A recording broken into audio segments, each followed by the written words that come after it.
welcome back to Book Banter. Today we're speaking with Kerry Chaput, who is a historical fiction and YA author of 4 novels, including Chasing Eleanor, which is one of my favorites and you must check out, and also the Defying the King adventure historical fiction series. All of Kerry's stories explore the journey of women, found family, and first love. Blending history, adventure, and romance into fast-paced stories with unexpected twists is what her stories are known for. Kerry believes in strong, unapologetic protagonists who dare to leave their mark on history. Welcome, Kerry, to Book Banter. Having me. So fun to be back. Hello. It's so good to have you again. It's super exciting because this is book 3, the final book in the Defying the Crown series. Yep. That's got to feel good. Final one. It does feel good. It's like bittersweet. You know, it's sad. You've been with these characters. You know, you've written a series. They've been with you for so long that it's hard to let go of. But it's nice to reach the end. It's true. It's kind of like those relationships that are for a season in your life as opposed to a lifetime. And but you kind of still mourn them as they they make their way. Definitely. It's fun though, because it's also when you, like you say, when it's the end, you go, okay, I have more headspace, more room. They do take up a lot. They do. They talk incessantly. So, so I'm super excited to chat with you about Daughter of the Snow and Secrets. This is the 3rd one and the final novel in the Defying the King series. But we should mention that this trilogy can literally be read in any order and as a standalone. Super easy. There's enough backstory in every single novel that you can pick it up anywhere in the series, but I would still say read all 3. It was very important to me that they were all standalones. I wanted to, committing to a series can be a big effort and you might not always have that. Or one story might call to you more than the others. So I wanted to make sure they were all standalones. Which makes complete sense because I think it also depends on where the character is in the journey. Yes. So as they sort of, in the 3rd book, as they sort of start to take hold of their life and really, really, even though they've been trying all the way along, it's satisfying. It feels good. So, but this is huge. This is a long series in terms of that. I know it's a trilogy, but the books are immense. Their content, everything is immense. So how long did it take you to create it from beginning to end?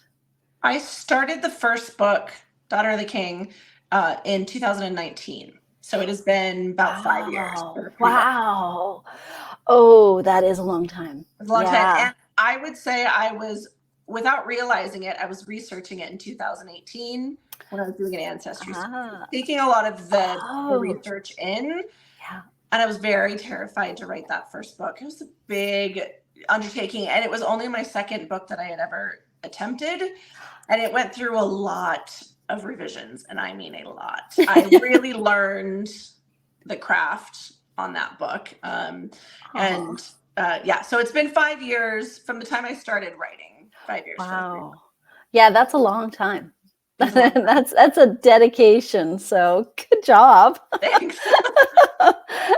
Sometimes I'm like, oh, shiny red object. Let me go over there. Well, and I wasn't writing that the whole time, right? I wrote other projects in between. So it wasn't like I was just immersed in that for 5 years. That would have been a lot. Yeah. Oh, yeah. You need a break. A change is sometimes as good as a break, right? So yes, that makes sense. Oh, that's really cool. And so I didn't actually know so part of the story does take place in Canada. And as a Canadian, I didn't actually know the history of the Protestant fight and the Daughters of the King. And so I'm guessing you came across that through Ancestry. Is that? I did. Okay. So how does that? Well, my husband is 100% French Canadian. Both parents are, their whole line was from Quebec, and his parents, spoke French and the whole thing. And but they really didn't know much about their past. And I had asked my mother-in-law where in France their family came from, and she said, I have no idea. We were 300 years in Quebec. That's all I know. So I kind of found it like a fun little adventure. I thought, well, I'm going to find out where they're from. And so I set out to do this, and I'm not really knowledgeable in, it's not my thing, right? You know, there are people they're super into this, and they Ancestry. know all the details, and they know how to find all this stuff. I didn't really know. So I just kind of played around on the different ancestry sites, and luckily the Catholic records through French Canadian history are just spectacular. So I followed all of them, and it was fairly easy. A lot of these families have already kind of done the research, and a lot of them have many, many children, and so there's lots of people kind of adding to this. So I was able to follow his line, and then I found, as I was researching, I found a symbol of a fleur-de-lis on the names of some women around the mid 1600s. And I thought, well, what is that? So I started researching, and I found out about the daughters of the king, who the king basically said, will you move to Canada, and I will give you this amazing opportunity of land and money and power over your future, right? And I was like, well, that's amazing. And so I told my husband, I'm going to find out if you're related to one of them. I didn't realize at the time that if you are French Canadian, you pretty much are related to one of these 800 women. I didn't know that at the time. So I set out, I became obsessed at that point, because these women's stories really hit home for me. And I dug in, and I ended up finding that first one I found was so exciting. I called him at work, and I was like, guess what? He was not as excited as I was. He was like, this is your family line. But I ended up finding at least 33 of them that he's descended from. Wow. And there's probably more, but the records they get so big and overwhelming that I kind of stopped there. So anyways, that's how I found it. And then I started researching more about them, and the story just grew more and more and more fascinating. Well, it turns out that obviously it was a very Catholic program. It was put in place by the Catholic king. You had to be Catholic to participate. But then I found out that one of them in my mother-in-law's side came from La Rochelle.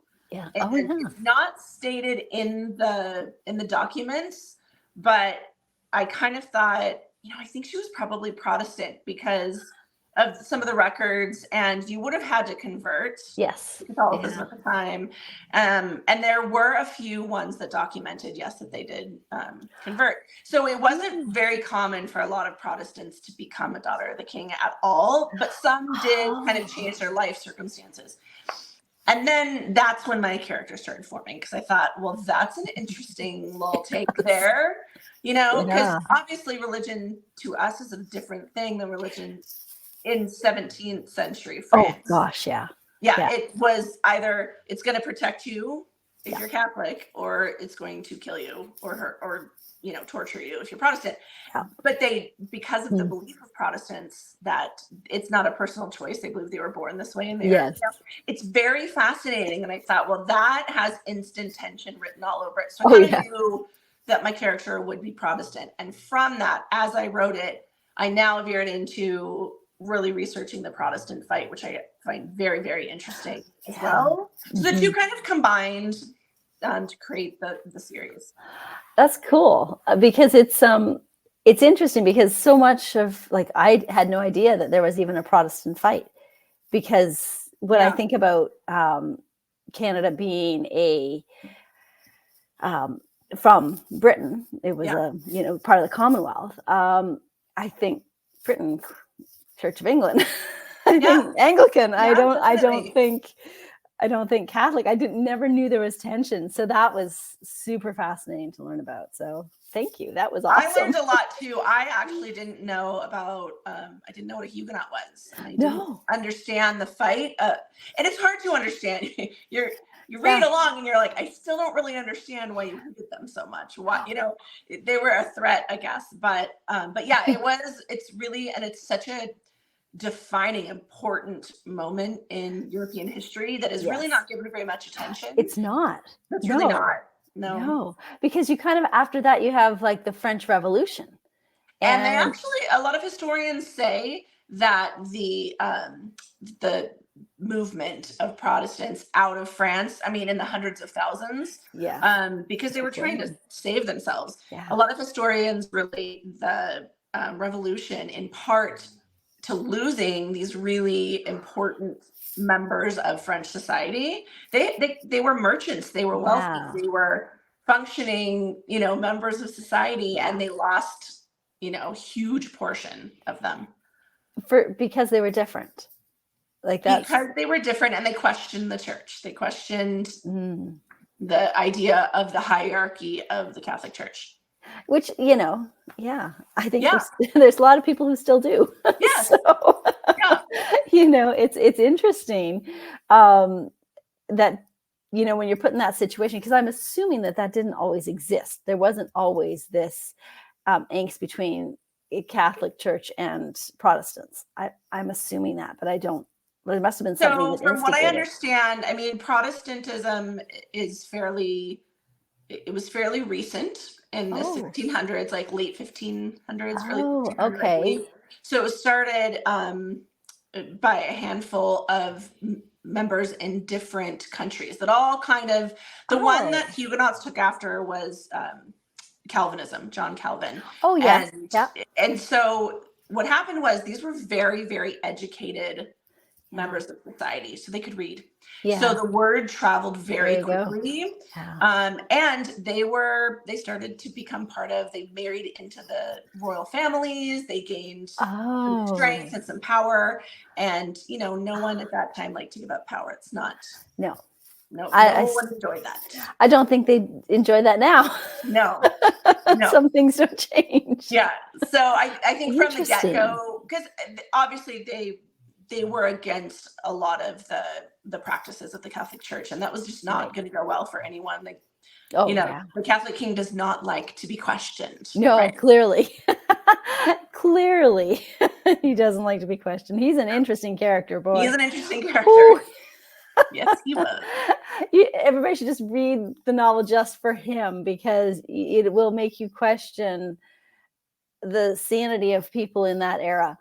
And I have to tell you, if you find books about King Louis XIV in later years, because he was the longest reigning king, 70 some years, I think. Yeah. His years up, after into the late 1600s, early 1700s, fascinating.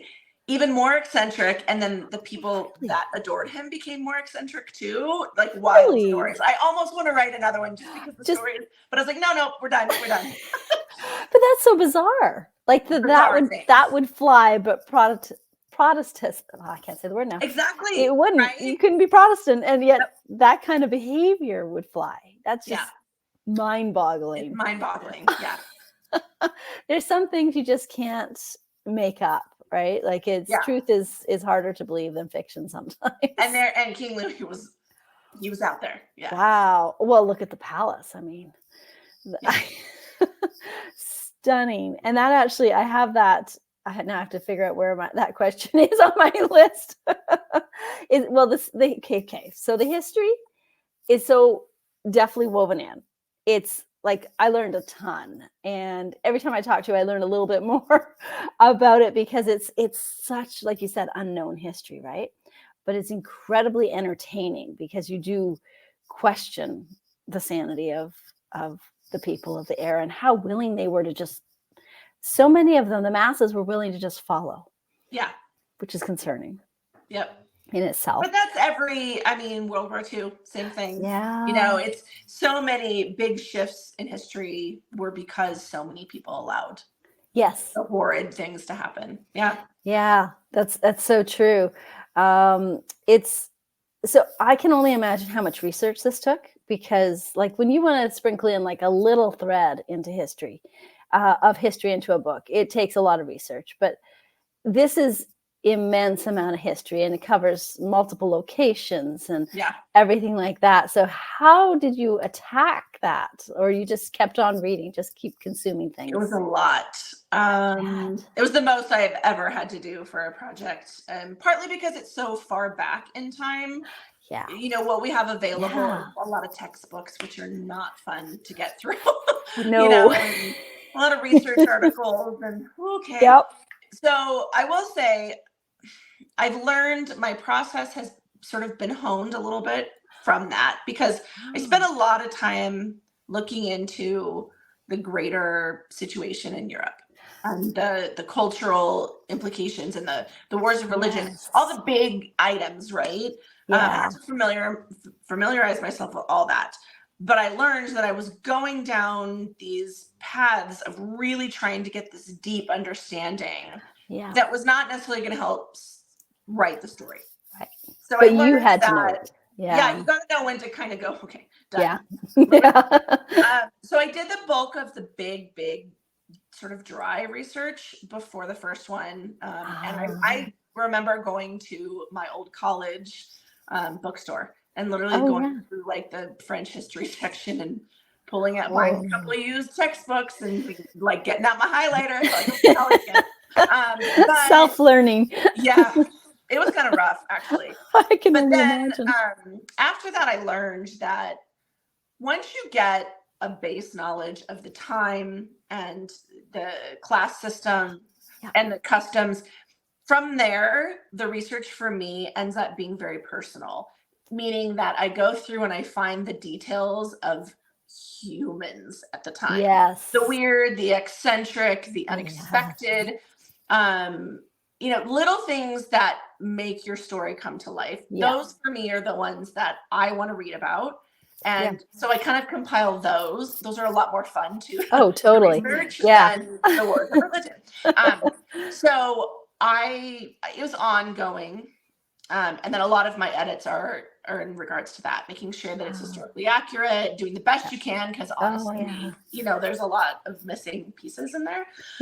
But well, your research is only as accurate as the person who wrote the books that you're researching from. Yes, definitely. Luckily, with some of these, because the records are so impeccable, I actually was able to find a few primary sources. They had, I don't know where I found this, but I actually found an original marriage certificate from one of the daughters of the king, and it literally mentioned like the number of ox that she got. And the amount of land and stuff. I didn't translate it because I don't know old French, I'll tell you that.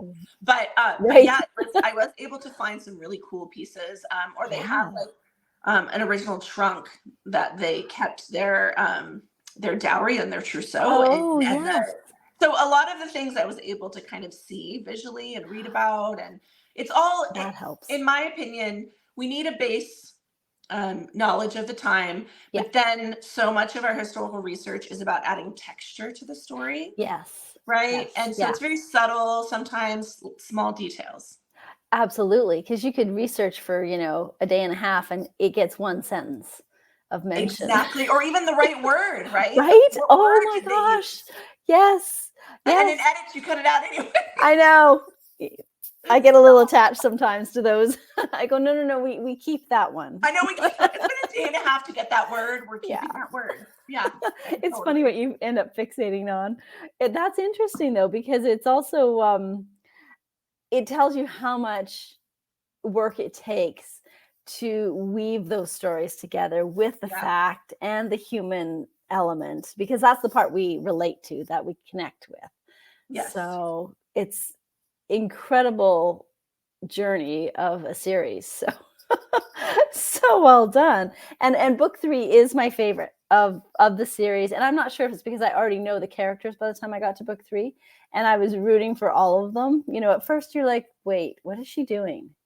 Is this right? Is this her past? So you created this beautiful arc over the series, which was stunning. So thank you. It's so I really good. wanted her character growth to be that she has her view on what is right.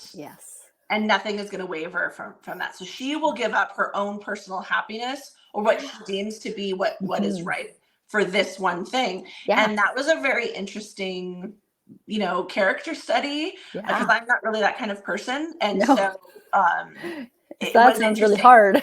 But it also was fun to write that she would get veered off in these not necessarily best, choices. And then she has to deal with that. And the thing about book 3 that really fascinated me and that I really wanted to stick with was I loved the idea of when we become so passionate about something and we lean into it so hard, at some point it can take the reins away from you. And then now you are a servant to this, Yes. and you lose sight of why you began it in the first place. And Yeah. that is book 3. And that I felt was the perfect end for her arc of, Yeah. she's done all these amazing, wonderful, good, like from a pure goodness place type Yeah. of things. And then at some point she turns around and says, Yeah. am I really doing this for the right reason? Yes. That's a really good theme because it's so true. I mean, to simplify it is it's whenever somebody's hobby becomes their work Mhm. or, like, Or even, this is also how I wanted to really bring it back to, this is also how people become extremists. This is oh, how yeah. the Catholics in the beginning Yeah. looked at her. She started becoming so one-sided that she started looking at them that way. And so Right. she might not be the most likable person at sometimes, but I think that that is a natural progression sometimes when you are so Mm. completely absorbed in this path that you have and this goal. That makes sense. That's a really good point, how people become extremists in something because it does take over. And It takes over, and you believe you're doing the right thing. And yeah. when you take the humanity out of it and you take your own Yes. personal needs out of it, it becomes a monster and it Yeah. controls you. So she has to have that moment where she says, is Yeah. this who I am and who have I become? And am I okay with that person? Yeah. It kind of reminds me a little bit about mothering, like when you become a mother and how much of yourself you lose. And Mm-hmm. then at some point, mothers usually at some point try to reclaim a bit of who they were. Yeah. And it's kind of like it's like there's that passion is good as long as it's serving the purpose. But when Yes. it stops serving the purpose, change needs to occur. Yeah, and I feel like that's life. I mean, that's been my Yeah. life, and Yeah. that's what I've been struggling with the last year being an author. And I think Oh, that my yeah. feelings kind of bled into that of, we have all of these big goals and aspirations, and somewhere Yeah. along the way, you pull yourself back and say, "Am I still able to write the stories I want to write Yeah. while I'm reaching for this big shiny thing?" Absolutely. And it's, the thing about being an author is that big shiny thing is different for every person, Yeah. but yet there's this overall world of author world Mhm. that tells us what the big shiny thing is. Yes. So it's kind of Yes. twofold. Like we have our own individual goals, but then there's another element, another layer to it that directs what it should be. It should be, right? Like Right. it's And then you not. have to bring it back to yourself. Really, Yeah. ultimately, that's what it's about, is taking all of the Yeah. messaging away from outside Yes. and finding it within yourself. And that is Isabel's character arc. Totally. That makes complete sense. And it's brilliantly done. I love it. Thank you. And the setting. Let's talk about setting because I love it. My favorite thing is when a setting becomes a character and through the series, they move around a lot. They do. You've got a ship, you've got Quebec, you've got Yeah. native encampments, you've Yeah. got it's like, and then Palace of Versailles, which is just like I had to go Google it because I was like, oh my gosh, that's exactly what I thought it was going to look like. I've never Oh, been, so yeah. It's wow. it's unreal. Yeah. And then so the settings, I love. I don't like. Okay. I don't like my setting to slow down the pacing. Because as Yeah. a reader, I find that it's a problem in historical fiction. We get a little Yes. self-indulgent as authors, and we want to Yeah. dig into all Same. this, great, amazing description. So Yeah. I like having my characters interact with the environment and move in the environment. That's part of the reason I am Yes. having so much movement. Yeah. But I will say that writing kind of like the darker, grittier side of Paris in book 2 and Wow. 3 was so fun. I bet. It was fun. Because it's because like it makes complete sense that they have to be moving because the Mhm. threat is there and it's real and Yes. it's present. And so as they're roaming around Paris and through the palace and everything like that, it was like that was immersive. You are there. It was fascinating. I had Thank you. dreams after Well, out of reading. everything, I would say writing Versailles at that time it was the most challenging and Yeah. very hard to find information, but it was also Oh yeah. the most fun because I could really have fun with it. And this book I really kind of let go of a lot of what I don't know, not necessarily what I was holding myself back with, because I didn't consciously believe I was holding myself back. Of course. Yeah. But I wanted to go big in book 3. Oh, you did. And that's how the wild character, the Duke, came in. Oh my gosh, I love him. He was like one of my favorite characters I've ever written. It was so fun. But he's so outrageous. Yes. And I thought, the people I'm reading about are outrageous. The people living in Versailles were outrageous. And I thought, well, let's just drop her in the middle of that and let this, very grounded Protestant be like, what am I doing here? It's really, really true, because the characters are so intriguing, and they had me kind of going, like, they leap off the page as fully formed people, and some of them are like, oh yeah, I really like what, they're lovable, and then some of them are despicable, and then like the Duke, I was like, wait, what's the ulterior motive here? Yeah, he was super fun to write because he didn't follow any convention at all. He wasn't, in my mind, he kind of looked like a noble version of Jack Sparrow. Oh yeah, like kind of wiggly and eccentric and funny. Like everything was funny to him. Oh, everything. What is fun about writing for me, many things are fun, but this is one of my favorites, are the pieces that come about that you don't see coming. Yeah, I agree. I was writing a scene, and it was the tavern scene that I think it was the tavern scene, and you end up first meeting the Duke. Yes. Yeah. I didn't expect him to be anything. I thought he was going to be some guy in a bar, kind of in a tavern, and but he something clicked in there, and I went, there's something interesting there. And he, as I wrote, he became who he was, because I kept trying to push him into a different character, and he wrote himself. He was like, isn't that amazing? I love it. I'm gonna be as big and crazy as I want to be. And what's neat about that is I didn't realize how much Isabel's character needed someone who didn't care if she was Protestant, or if he was Catholic, or if he was so outrageous. He lived by a different set of standards, and having someone who didn't live by the rules was so good for her character to say, wait a minute, is it possible to not have all of these rules? Is it possible to just be human sometimes with people?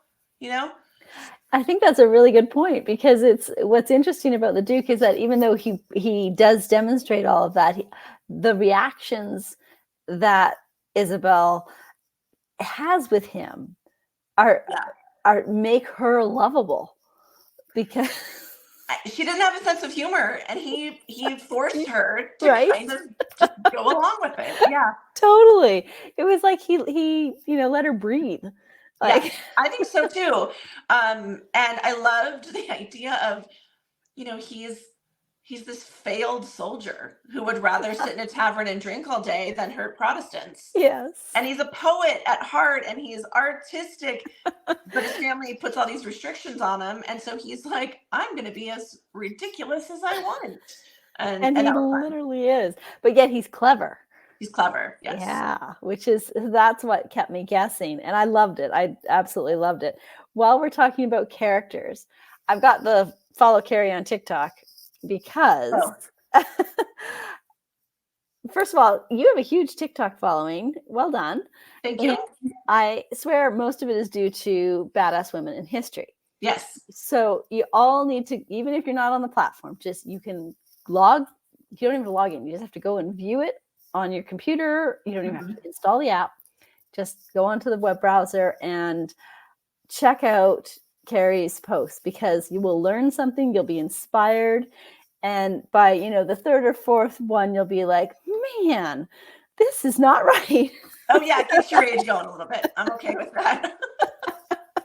So that's why I wanted to point that out, because it is so well done. They're my favorite of all your posts, because I learned something and I go, how can you not have written a novel on all of these people that you've researched? I know, there's so many amazing. And so what I end up doing is I take a lot of these women that I learn about, and they either inspire my characters, or in some cases, like in book 2, the women that she meets in Paris are all real women.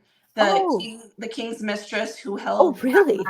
to try to stay as his favorite mistress. That was real. It was a real woman.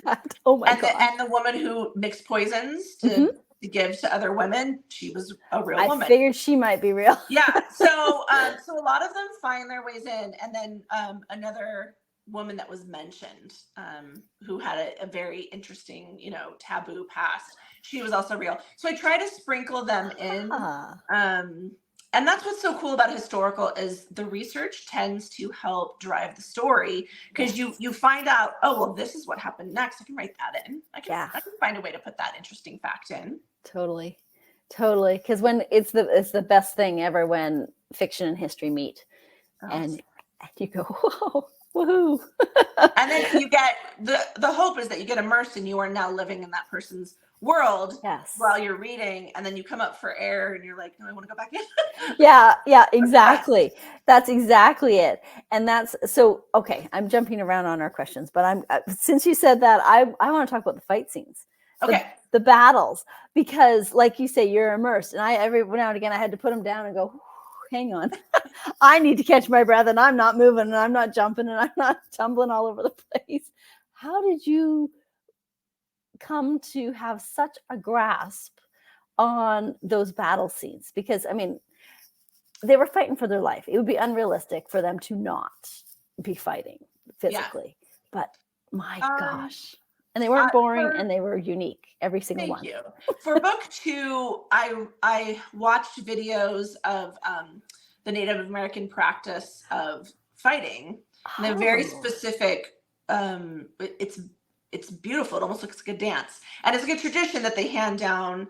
And I've watched videos, and I watched them on repeat, and then I'd pause them and I'd break them apart. I'm also a physical therapist, but for my day job. So analyzing movement is sort of my thing. That's brilliant. So I was able to break it apart and literally imagine in 3D space how it would be. And because she's taught by a Wyandotte woman, this is how and I actually was able to find specific to that tribe, that clan, and the kind of fighting that they did. I actually was able to find a couple videos, and that was really neat. That's amazing. So, so I really kind of analyzed it and did the best I could. It's sometimes you have to change things for fiction, but yeah, so I tried to incorporate that, and I love movement in stories. I just want more of it all the time. So I decided I was going to go all out. I was just going to make a whole series of a lot of action. It was filled with action, which is fantastic.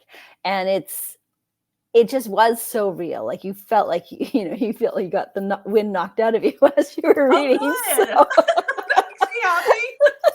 So it's like, oh my goodness, I got to take a break, because it wasn't helping me burn any calories whatsoever. Honestly, when I was writing it, sometimes I'd be like, okay, my heart rate's up. Like I got to sit down for a minute. Yeah, like your fight or flight kicks in, right? I start typing really quickly, and then my neck gets tight. Everything goes. I completely understand. That was so well done. That's the thing. It was just amazing. So when you research locations, how do you approach it the same way, very methodically? Yes. Versailles was really hard because it was still being built and renovated at the time that I was writing. It started as a small hunting lodge. Really? Yeah. I think it was King Louis the 12th or 13th. Can't remember. It was either his father or grandfather. And then it was King Louis the 14th who said, I'm going to turn this into something. So it just became bigger and bigger and bigger. And then it became just, you don't stop. You just keep building. He does not know the word restraint. But the garden, I knew that I wanted them to chase through the gardens, because I just knew instantly before I even wrote the book that the third act is going to involve a chase scene in Versailles. Nice. It was was so good. I couldn't just go look at Versailles because it's different than it was. I needed it to be accurate. So every fountain was named something different. Every decoration was different. He had themes, and he had like Aesop's fables were different fountains, and he had a lot of like Greek mythology. And so I ended up taking my whiteboard and just drawing out my own map, my own aerial map, and I oriented it. This took weeks. I would imagine. But when you're doing chase scenes, I'm like, wait, are they north now? Are they I south? know. What's if I go left? And I needed that to be right. You cannot write chase scenes unless you can orient yourself around physical landmarks, right? Totally. Yeah. So I ended up writing a whole list of the gardens, and there were like 20 different gardens or something. Really? And I wrote the historical name, and then I wrote the current name so that I could bring up the map of the current one. Oh, smart. And so I had 2 maps going at all times, and I kind of just compared. Yeah, it was very methodical. It was very like research driven. But then what was fun is once I went to the edit stage, I'm like, okay, now I can really dig into the movement part of it and the dynamics between who she's fighting against and who she decides not to fight against, and all of that. Yes, that was interesting too. Yeah. Yes, very, very character telling. Yes, I won't say any more because I don't want to spoil it for anybody. Yeah, and that was another twist I didn't see coming. I just wrote it and decided this needed to be tied up, and that's how it's going to go. It was perfect, actually. Well, that makes me glad that you say that, because I started to write a different outcome. I bet you would have. Yeah, I could see it. Yeah, and then I was like, this is not feeling right, because again, you have to go with the character growth. Yes, and who she would have. That I loved that moment for, and basically without giving anything away, it's this person who has done a lot to her. And she has to make that decision. Who am I? And this is the moment where I get to determine who I am. Yes. Yeah. And I think what I like about what you just said was that you grappled with it in the same way that she grappled with it. Isabel was grappling back and forth as well. And I think that came across, and you probably had to go through that experience. I did. In order to create the right result for her. Yeah, because I started to write it and it didn't feel authentic. It felt like, is this me just kind of wanting? Because I'll be honest, one of the things that I would like to shake up a little bit in historical fiction is this idea of the pious character. Right. Like the women that always did everything right and is so morally good and perfect. And it's a great idea, but I think women in practice don't come to that naturally. I think that we get put in impossible situations, and especially back then, it's what do you do, right? Yeah. So I wanted her idea of being good to be challenged as far as it could possibly be challenged. And so it was me wanting to lean into a certain way. But then when I sat back and said, this doesn't feel right, because it doesn't feel like the character would do that. And that's an interesting moment as a writer to have that thing that stops you and you go, I am. You got a puppy dog? I do. I'm like trying to get him to stop snoring. We can't hear the snoring. Okay, good. It's going to get louder. Go ahead. That's funny. When the characters stop you from making forward momentum on a manuscript because it isn't who they are. That's incredibly powerful. Frustrating to no end, but incredibly powerful as well. And I think that always serves the story in the end. Yeah. That's the hope anyways, right? Yeah. Is that you're gonna get that in the end. That's what we hope. And that's exactly it. It did. It absolutely, knowing that how it could have gone, it was absolutely perfect the way it went. And I think that was it rounds her out as well. So yeah, she had to a lot of my characters go through this learning to let go kind of arc. Tanya, what does it say about things that don't serve you need to be let go of. And this is why we write. This is exactly. Yes. Oh gosh, yeah. It was pointed out to me recently that I have a lot of parents die, and I was like, and somebody actually texted me recently and said, what did your parents do to you? Oh my that you kill off all the parents? And I'm like, nothing really. I had an excellent childhood. People do read into things a lot. They do, yeah. But I think I'm just fascinated with the grieving process. Yeah, very interesting. And I think because I'd like to have people understand that we don't all grieve the same way. So it's that opening up eyes on in ways that other people grieve. Yeah, So I love that. more acceptance, right? But I'm like a bad Disney movie. No, you just have the Walt Disney, ideas. Right. It's fine. The parents always dead at the beginning. I'm like, oh my Yeah. gosh. Yeah. I'm like, my parents have never said a word. So hopefully Yeah. they don't take that personally. I read a lot of fighting and all that, and I'm not a very active person. I don't have any interest in actual fighting, so sometimes it's just something that interests us, Yeah, exactly. And when you listen to your character, when you really listen to your character, you do what your character needs. Yes. And that's the goal. So yeah, even though we write for lots of different reasons, it's not always us in each and every single moment of the character. Sometimes it is orchestrated. Absolutely. Yeah. Because it has to be, because we're not that complicated. Right. So or maybe we are, and I can't see it. Yeah, I'm okay I can only with that. see a small part of who I am at any one time. Exactly. The part that I'm dealing with. That's all I need to know, right? Yeah. That's all I have the capacity for anyways. That's right. The bandwidth's only so big. So so I think you mentioned this earlier, but I just want to make sure that I don't skip over it just in case.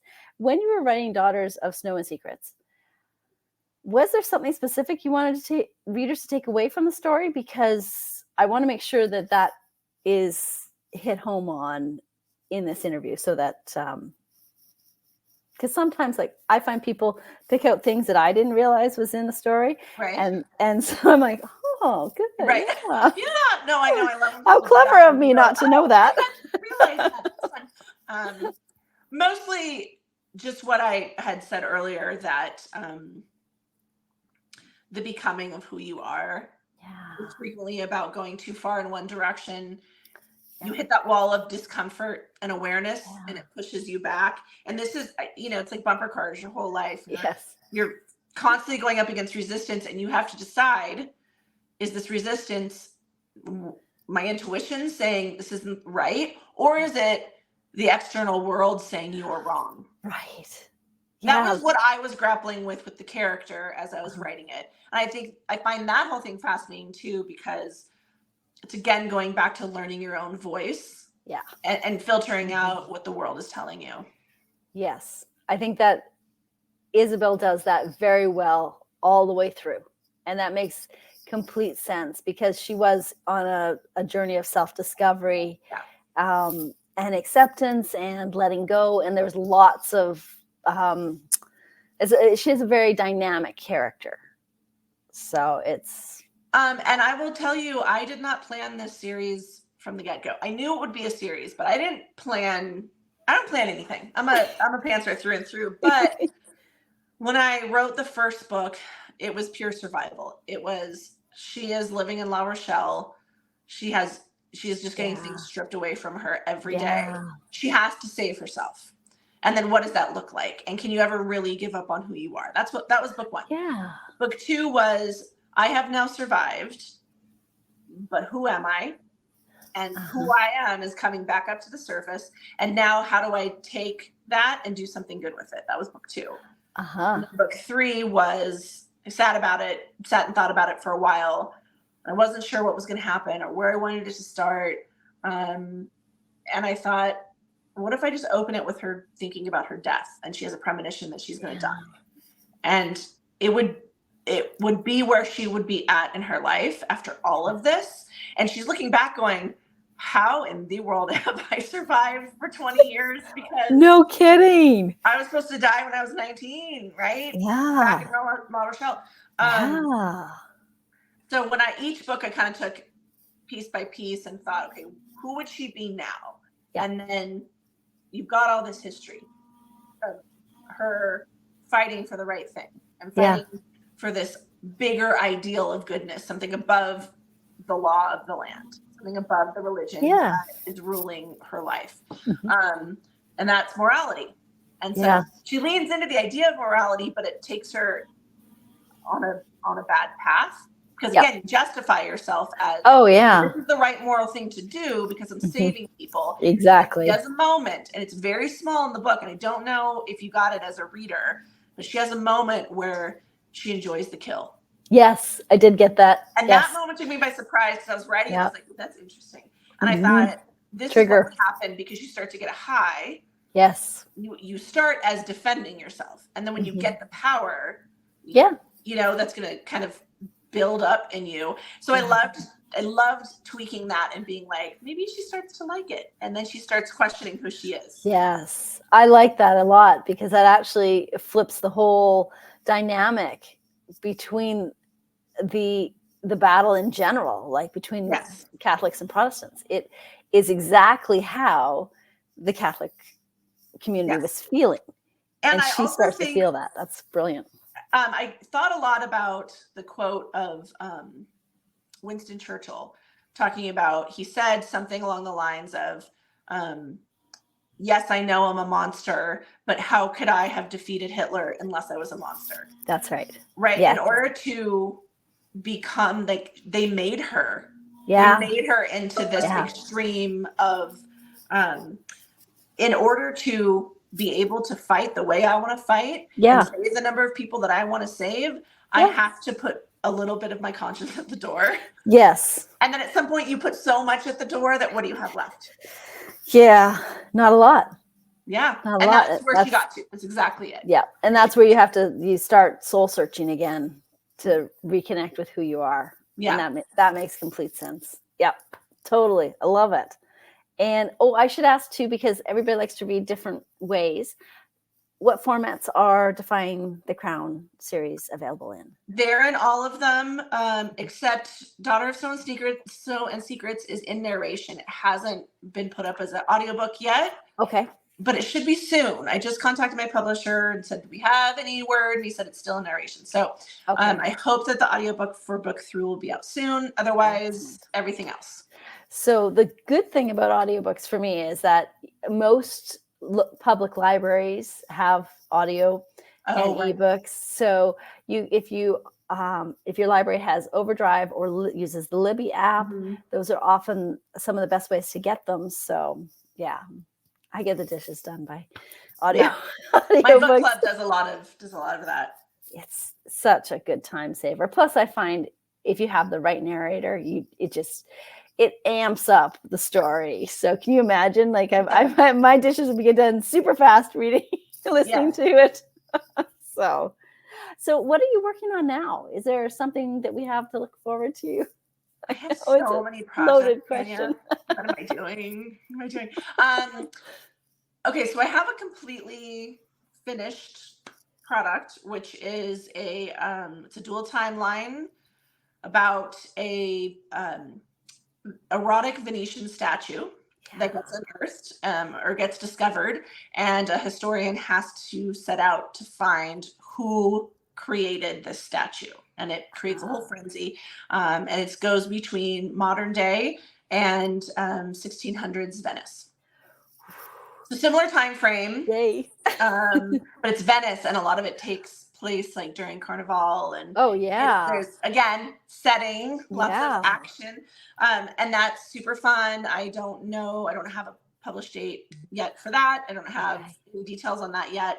And then I also have my first historical fantasy will be coming out soon. I don't have a date quite yet, but I will have a date soon. And that is about a magic tap dancer in 1920s vaudeville.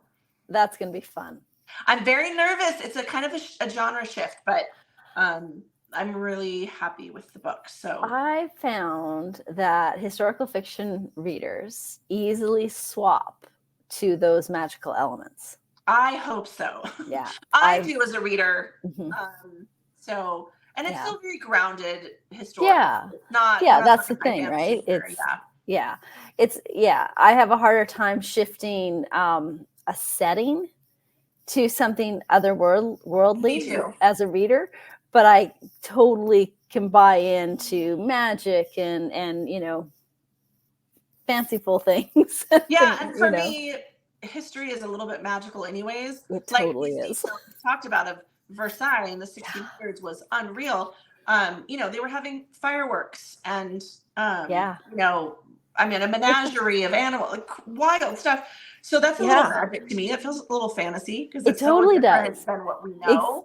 So I feel like the Exactly. jump into magic is it's not a huge leap. It's not huge. And you know, it's funny because I have a novel that is based in it's based in a church, but it has ghosts and spirits and things like that, and it wasn't a leap at all. Oh yeah, for right. readers, because it's because we all like a little bit of what if. Yeah. Oh, right? absolutely. So All of my books lean a little into the fantastical, even if it's just a touch. Some more than absolutely. others. But this one's going full into the magic realm, That'll be within the fun. setting of 1920s theater. So, Which is a great setting in itself. yeah, so kind of it's got some like dark theater vibes, which I'm totally into. Yeah. Well, the whole vaudeville thing was very interesting. Very interesting. So there's a The lot most to. powerful, well, the very powerful women, but Yes. also the highest paid women in the world at the time. That's were right. vaudeville. Yes. So I was I like, found that sign me too. up. That started as a badass women story on TikTok. My kids Oh, that one. really? Mhm. Oh, that's fun. Oh, that's really cool. I like that. They even share a first name, so we'll talk about that. Oh, next time, yes. Yeah. So as we close up here, we always love to hear what authors are reading. So, what have you read recently that you would recommend to your best friend? I recently read The Broken Girls by Simone St. James. It was a book of the month pick. Okay. And I haven't read any of her work before, but a close friend said, "You got to read this. This is great." And it was great. It was great. It was atmospheric and dark, and there's a little ghost story in it. There's a true crime thing. Oh, wow. It's dual timelines. You get a little history in there, a little modern. And it was all just so perfectly put together in this really haunting setting. Oh, very cool. Yeah, Okay. It was the historical setting was it was like a girls' school, like a residential school. Yeah, I could totally see that. Yeah. From back in the 50s, 40s and 50s. And then in the modern day, it's broken down, and there's been a lot of activity, a lot of questionable activity. And so it's a modern journalist who also has some personal history with it. So really highly recommend. Very, very well done. Oh, okay. I'll add that to my list because, my list is so short. I know. What's another title? No big deal. Thankfully, the Kindle just hides them all. Oh my gosh. Well, I have no more shelf space, so I'm having my husband put in some extra shelves. I'm like, that's a good thing. For more books. That's the answer. Right? I had a friend return a whole whack of books all at the same time that I didn't even remember I had owned. And I'm like, oh, now what do I do? I know. I have to go through pretty regularly and kind of clean out the ones that I am ready to donate or that I can emotionally part with. That's what it is. It's an emotional tie. I totally get that. Yeah. My top shelf over here, all my favorites that I will not part with. You won't part with. Yeah, that's a smart way to do it. Yeah, that's a good organization plan. Unfortunately, my not wanting to separate from them keeps growing by shelf. So. That's completely normal. I don't know about you, but if I wander a bookstore, I wander and go, "Oh yeah, I remember you. You were so good." Like it's like having coffee with an old friend because I. And then I'll be there with my sister or my husband, and I'll be like, "Did you read this?" Yes. Oh, haven't you read this? It's so good. I'm passionate about it right now. It's so good. Yes, absolutely. Yeah. People don't always, when they leave my house, they leave with a stack. So yeah. I will be donating some tonight to my book club. I'll come with the stack and be like, "Here you go." Yeah, exactly. Please don't give them back. Yeah, I know.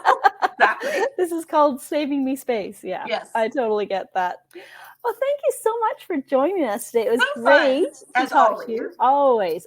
And so you need to go check out the Defying the Crown series. And also, I'm going to put a plug in for Chasing Eleanor because this is just such a good, heartfelt historical series or story about a found family in the most unlikely of places, and a girl's desire to rise above and maintain her actual family. It's just, I still think about it, and I read it in 2023. So. If I go back, how many times do we read our own book? Like, I don't know how many times. Too many I have times. to go back sometimes for interviews or whatever. I need to pick out a section. I still can't read it without tearing up. It was such an emotional book to read. I think that's why I love it so much, I love an emotional read, and it is just I actually think that the tug of Eleanor Roosevelt is huge in it, and if you're at all a fan, you need to read it. But it actually is overshadowed by the girl's journey. So it's just I love it. Yeah. And it comes full circle, which is just so satisfying. So well, it's my lifetime admiration of Eleanor Roosevelt put in a story, right? That's it. Yes. Because what a remarkable woman. Yeah. Remarkable. Yes. Yeah, exactly. Yes. But so Chasing Eleanor as well, you have to go grab that and read that this weekend too. So thank you. Thank you again. I look forward to chatting with you about your next title as it when I it love comes it. And same out. to you. I think we need to do another interview with you after your next. Yeah, that's coming up. So that one we'll have a glass of wine in hand for. I love it. Do it. Thank you so much, Kerry. Thank you. Grab a book, friends. Have a good read.